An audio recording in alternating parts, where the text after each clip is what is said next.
Hello, hello, and welcome to the Finding the Unicorn in You podcast. What a beautiful day to inspire lives. My name is Jaime G, Raygoza, your host, and I am so excited to have you here.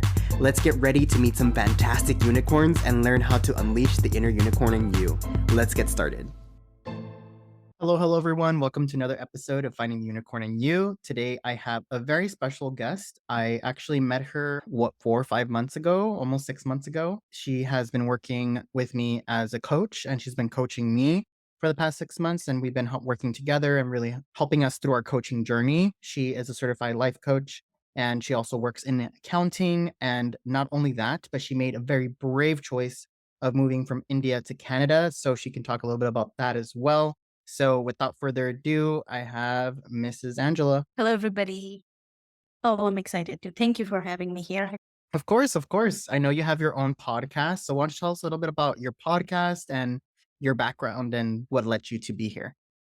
Okay, so I'll start with my background because I think that's what led to my podcast. As you already mentioned, I came from India. I was like maybe 19 when I came here to Canada. I moved here to study, actually. The Canadian winter was really brutal to me. It was minus 40 and I wasn't prepared. It was, all to say, it was the difficult journey because I lost a parent a few months after I moved here. I lost my way because I think I just let other people narrate what I should do. And after a while, I was like, you know what, this is not working for me and I need to find myself because I was doing what society norms were decided for an individual. Go get a degree, get a good paying job, get a house, do this, do that. So that's when I actually rediscovered, I would say, myself. And I said, you know what? I actually want to launch a podcast that I will talk stories about my life and what are my learnings. So from there on, I find my road to be a coach. And another thing I should say that like in my podcast, I talk a lot about spices.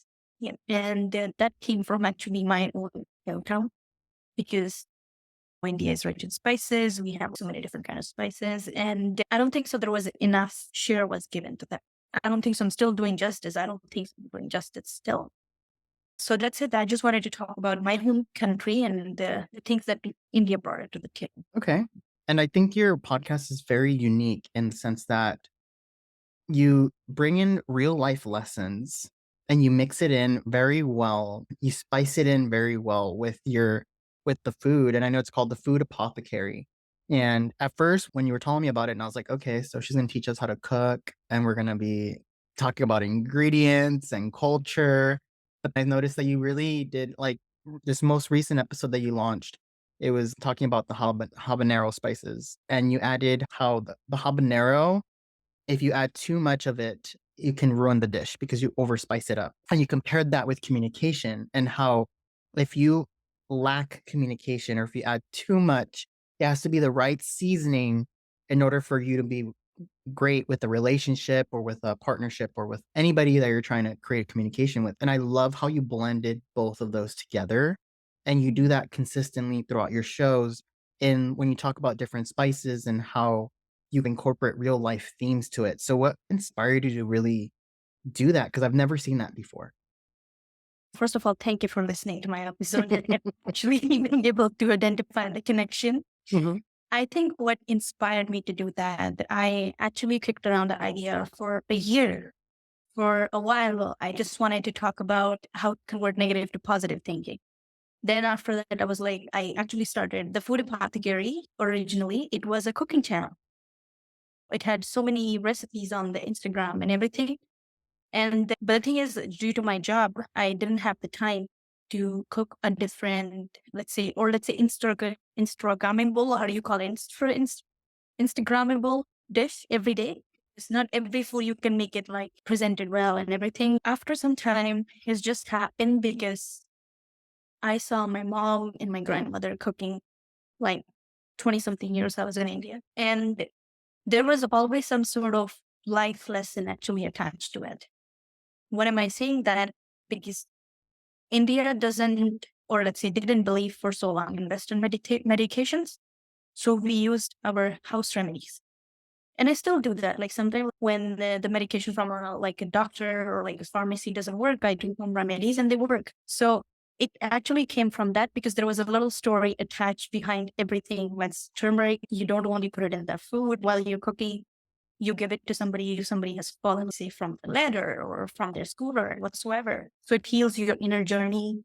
That's where it actually came from. It's all my mom and aunt, maybe a little bit about my grandmother. I love that. And I think you're not only educating people on good growth opportunities for them to be able to discover themselves and really create a growth mindset, but you're also teaching us other ways of being able to not be so dependent on Western medicine and going back to the more herbal and more holistic approach to things. Like I didn't know all these things about turmeric, and I believe you even did. I believe the mustard seed, which was a big one, and the benefits that all of these spices have to you is something that you're not really taught.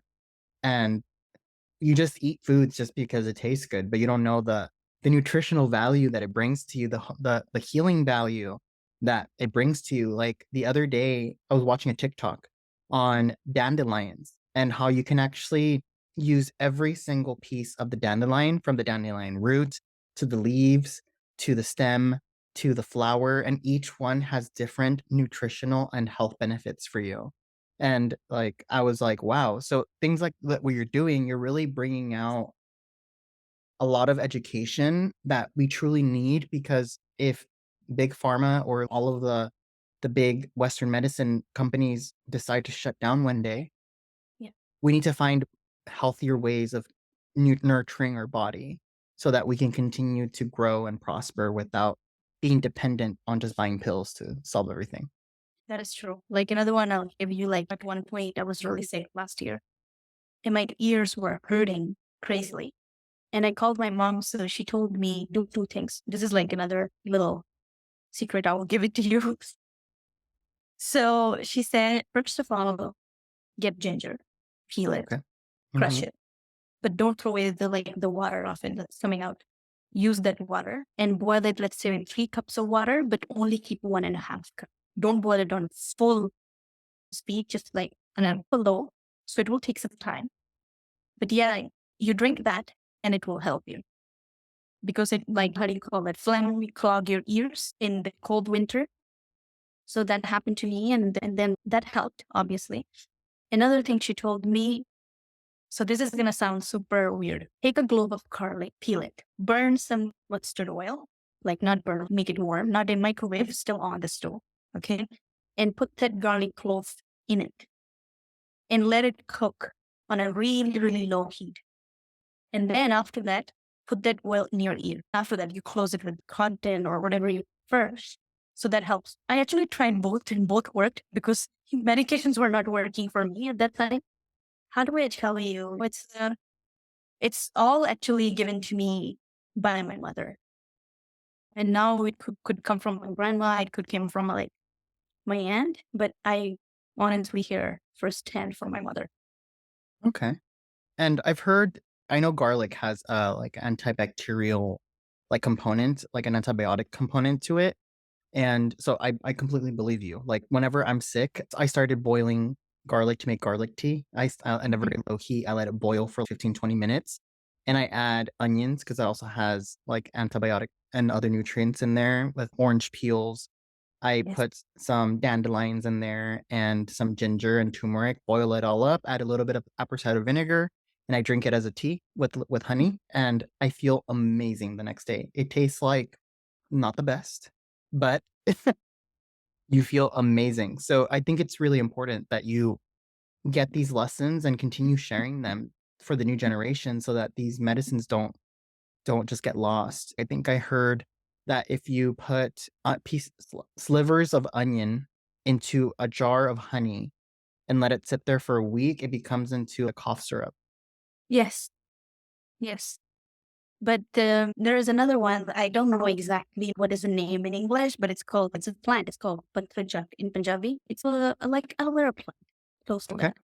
So let's say if you get a pimple, really big one or like a small one, and you take that again, use the turmeric and mustard oil, cover that leaf with that, and then put it against that wound, and then just seal it there with, I don't know, bandage or whatever. It will heal. And the onion, I think there is a thing about onion to put under your feet. I'm not so sure for what Mhm. do they do, but they do it. Yeah, because they're antioxidants. I've heard of that too. We use that in Hispanic culture as well, where Okay. you put it on your armpits, anywhere that where you have a lot of pores. So like it's a very where it can extract from it. It's a very porous. I don't know if it's a fruit or vegetable, I should say. So put it under your armpits, in between your thighs, underneath the palm of your foot, and let it sit there, and it will absorb all of the toxins from your body and extract it there. So it it's really nasty, actually. I've tried that, and then you get this very white onion, and by the end of the process, it's like very gray and dark. But it does the job. Yes, it does the job, and you feel amazing after. So I know we talked about you moving from India to Canada, and then you creating your podcast and everything that you share. I think that's truly amazing.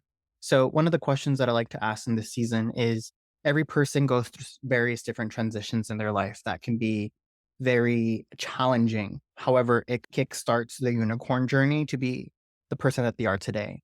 What transition in your life has been the most difficult for you, and how did you overcome it?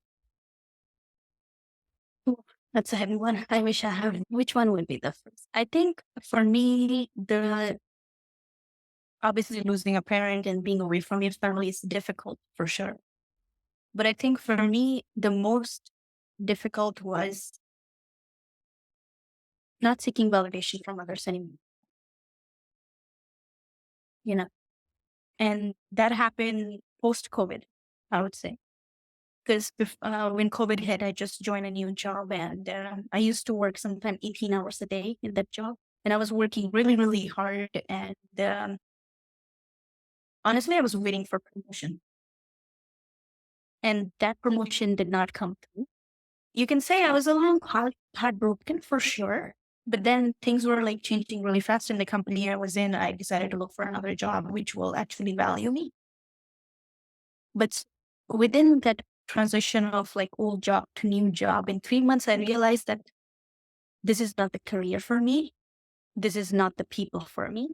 Even though I still work in accounting, I'm able to separate, how do I say, myself from just being in accounting. So let's say if somebody asked me, I would not say, hey, I work in accounting anymore. So my identity became totally a different after that transition.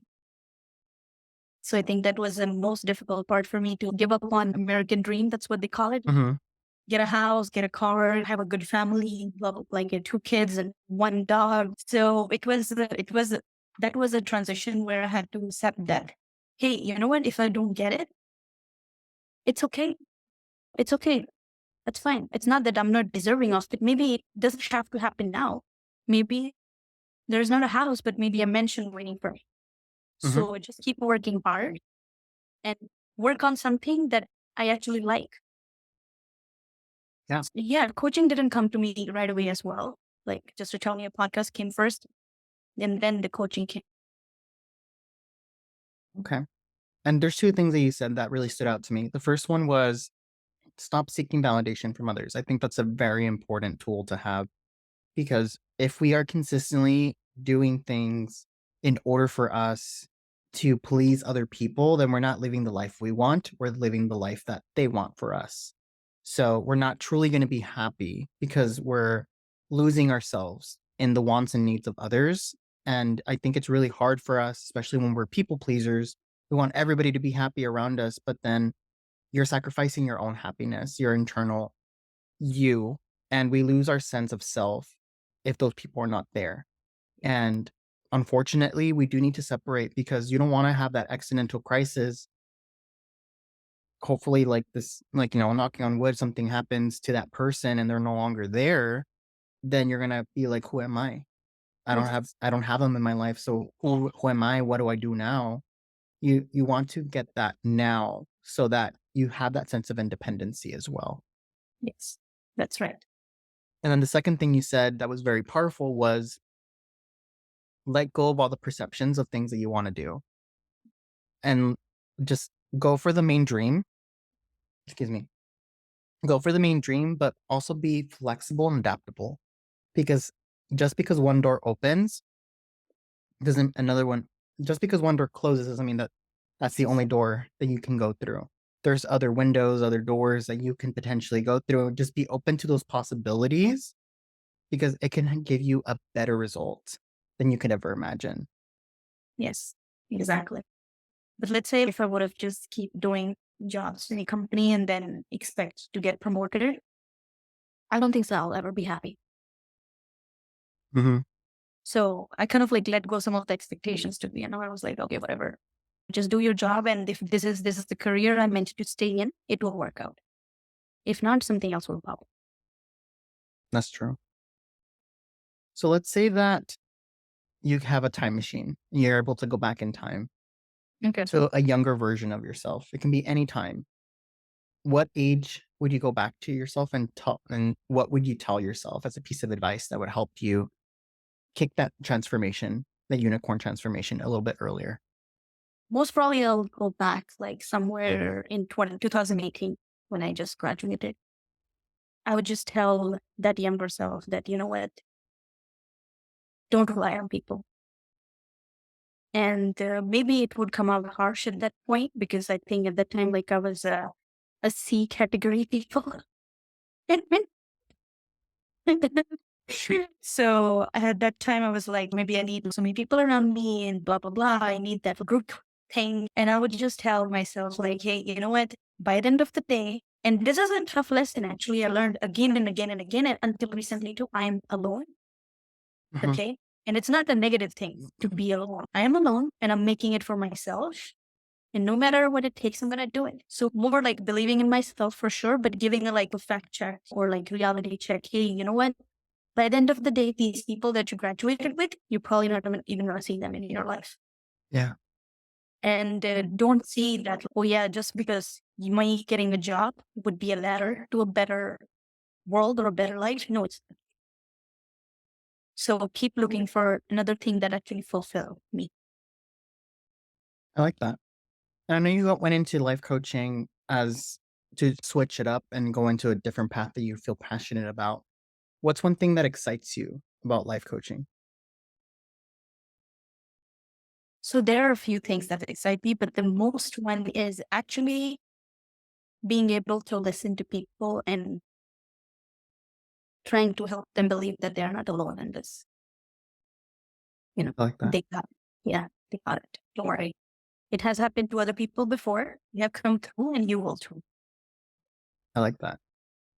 And for those that don't know Angela very well, she has been coaching me for a while, so I can attest that she truly does love that, and she's helped me so much in, like, my growth, and even when I met her in the toughest time of my doctorate degree and where I was uh, getting ready to like finish, but I was my own barrier. So she helped me persevere and push through to get my doctorate degree. She definitely has the tools and she has such a big heart to be able to give back. So thank you, first of all, for that. And just wanted to be your testimonial that what you're doing does work. Thank you so much. You're so kind.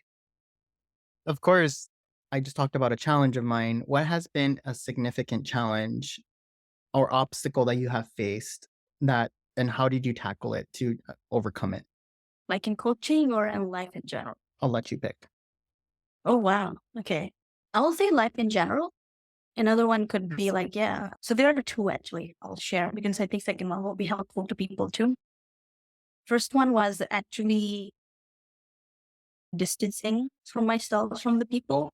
Now, this may come off as negative because some people would not see where I'm going with it. I love my parents, I love my family, but at one point I had to distance myself from them because I had to tell myself, hey, you know what? They don't live in this country. Anything happens to me, it's me and me and me. That's it. And that rule I actually apply on almost everything in my life. No, may sound selfish that yeah, by the end of the day, it's me and me and me. But it's true as soon as you accept it, it's better. Yeah, you love your family, you wanna be there for them, you wanna be there for your friends, for sure. But you can't be there if you're not well in your life. So I used to be really mentally exhausted and sad that they couldn't fulfill my parents' dreams. But at one point, I came to realization that, you know what? That's their dream. And I don't have to bear the burden of their dreams. Because let's say, even though I'm able to get a house, I'm able to like marry into a good family, I have a nice car. If I'm not happy, do you think they will be happy? So after some time, I just realized that, you know what? I can't let somebody dictate my life. And there is what do I say? There is a guy, more like a monk, that I really take inspiration from. His name is Guru Gopal Das. And he said, don't give your life remote to somebody else. So that kind of connected with me. Another big struggle that I should talk about was money. I'm alone and I have done almost everything by myself. My parents did help me to pay the school, but then living in a country, you're paying rent, you're getting food, your own personal expenses was a little too much. Plus, getting a coaching certificate was again a stroke. I did not prepare anything for it. I just found my way to do it easier. So I would tell people, like, if you face money problem and there is something you really want to do, just ask the administration if there's a payment plan available. Most probably they want you as a student, they will give you the payment plan. Just because you don't have a couple $1,000s in hand doesn't mean that you don't have to give up. You have to give up your onion dream. That is so true. And I like both lessons that you mentioned. Personally, I have always wanted validation from my father and my mother. And I wanted to do the best that I could to keep them happy. However, like you said, there's certain things that they wanted me to do that I just didn't agree with. For one, my mom wanted me to live with her forever. She didn't want me to leave. And in order for me to grow, in order for me to spread my wings, I had to live on my own. I needed to leave, as even though there was a lot of benefits in living with her, like I had the sense of roommate, that somebody I can talk to and debrief with after a hard day of work or with my friends. And financially, of course, it was easier. But I feel like I was giving up. Even my mom has not been one to restrict me, but I still feel like I wasn't completely free to do everything I wanted to do. And I felt a little bit controlled. So, in order for me to have complete freedom, I had to sacrifice this financial comfort and leave and be on my own. So, I completely agree. You need to do what makes you happy, not what other people make you happy. And the whole finance problems, you need to be your biggest advocate. If you don't advocate for yourself, no one else is. And what's the worst that's gonna happen? They're gonna tell you, no, you can't do a payment plan. No, that's not an option. Okay, can we work something else out and then just go from there? Exactly. Then if it doesn't work out, like if this no payment plan is not an option, then at least you have a goal. Then Mhm. you're like, okay, I'm going to open another bank account. I'm going to save, let's say, 35% of my salary there. And maybe and check if there are, like, let's say, when is this next program starting? Maybe in fall or maybe next summer. So just prepare yourself to go for it. And then most probably, I think that happened with me too in coaching. I told them, like, this much money I have right now, but the rest I can pay by installments. And it worked out. Yeah, and it's all through communication. Like going back to your podcast, you need to over communicate and add the right amount of communication in there and that spice in order to make Yeah. it work out. Thank you so much. You just want to promote my podcast. Yes, intermission. If you haven't listened to the Food Apothecary, make sure you subscribe on any of the podcasts and then Yeah. YouTube as well. And then my last question for you, which is a question that I ask all of my guests.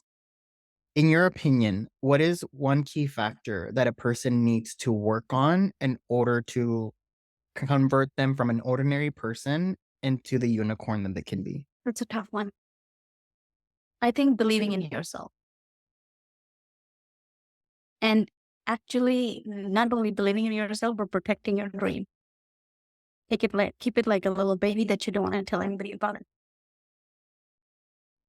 Yeah. Make a dream and believe it that you're going to get it. And you don't need to tell anybody about it. And if you really want to share to the people that for sure they're going to support you. Yeah. Because let's say I have a dream. I don't know. I want to have a nap. And then somebody asked me what kind of an app. I'm like, maybe like a food app. And then they're like, there are millions of food apps. Come something different. You know what I mean? They're coming from good perspective, but that kind of stopped right there, my thought process. Hmm. Yeah. So protect your dream, have a dream and then protect it. I agree. And you have to consider the fact that not everybody's going to be happy for you. Not everybody's going to be in your corner and support you 1,000%. There's a lot of limiting beliefs based on how people grew up, their family, their culture, their religion. And these limiting beliefs will not let them see what you're seeing. They see the vision that you have, only you can see the vision. So sometimes it's better to keep it on your own and work towards it, or find like-minded people that share that same vision that is willing to support you along your journey. So make sure you really pick and choose who you're allowing your dreams to be with, and surround yourself with people that have that same mentality and ambition. Yes, exactly. I'm just going to give you one example. I told one of my distant cousins that I'm planning to finish coaching, then I want to do a psychology degree, I want to be doctorate, and then I'll do what I can do. Maybe my goal is to get until TED Talks. And then, you know what he said? He said, you have lost your mind. And then I was like, look, I love you and I respect you, but why do you say that? He's, yeah, because that's a really long road. I'm like, yeah, but not an impossible one. Hmm. And I'm like, what do you expect me to keep cooking in the kitchen and then we keep entering numbers in the computer for the rest of my life? Come on. Yeah. So I think that's just an example, like a fair example. It did not stop me because I already knew that this could happen. But as a new person who just started his or her journey, this could be really a wishy-washy station for them. Yeah. And some people are comfortable with just doing the bare minimum. And there's nothing wrong with it. I have friends who have told me, Jaime, you're insane. You opened up your own business. You have a podcast. You have a regular 9 to 5 job. You are consistently going on to conferences and you're speaking at events and you're doing things like, you're just so busy. Why don't you just sit down and relax? And I look at their lives. They wake up, clock in, clock out, go home, watch their favorite Netflix series, go to sleep, and repeat. And that's their life. And they're married, they have kids, and that's like their life. They feel like they're complete, and that's fine. But Yeah. I don't see myself like that. I see myself thriving. I see myself excelling. And if I'm being very honest and very vulnerable, I will get bored if I have that lifestyle. If I'm just sitting idly, just waiting for the next, oh, what series is going to come out? I'm going to be bored. I need something to consistently stimulate my mind and challenge me. So they're never going to understand that because they don't feel what I feel. And it's totally normal. Maybe that works for them. Remember we talked about the discipline apple? Yes. It's maybe your apple is totally red. Maybe their apple is like a little Mm, yellowish in the middle. Yeah, that's it. yeah, same thing. Everybody has a different concept of life and how things should go. So I completely agree. And for listeners, if you would want to continue more on this conversation, you could actually go to the Food Apothecary podcast, and we actually had another conversation there between me and Anjla. So feel free to check that out to hear more gold nuggets of information in there. And if somebody would wants to get in contact with you, or they want to get life coaching sessions from you, where can they find you on social media and how can they get in contact with you? So the best way to reach me is through Instagram. I check my DMs pretty regularly. Another way to reach me is my email is mentioned on the Instagram. So you can email me, which I check at least 3, 4 times per day too. And not to mention, I do give demo coaching for people to get to know me and then if the vibe is right and or not. And yeah, we take it from there because everybody's different. So I don't have one cookie cutter program for everybody. So please feel free to check it out. Thank you so much.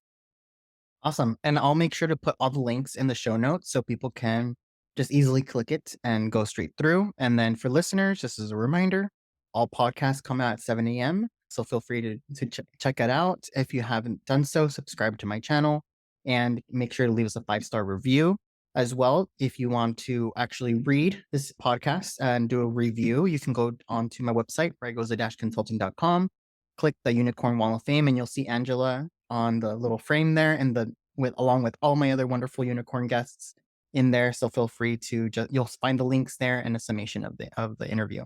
Anjla, thank you so much for today. I really enjoyed this, and hopefully I will have you on again. Thank you so much.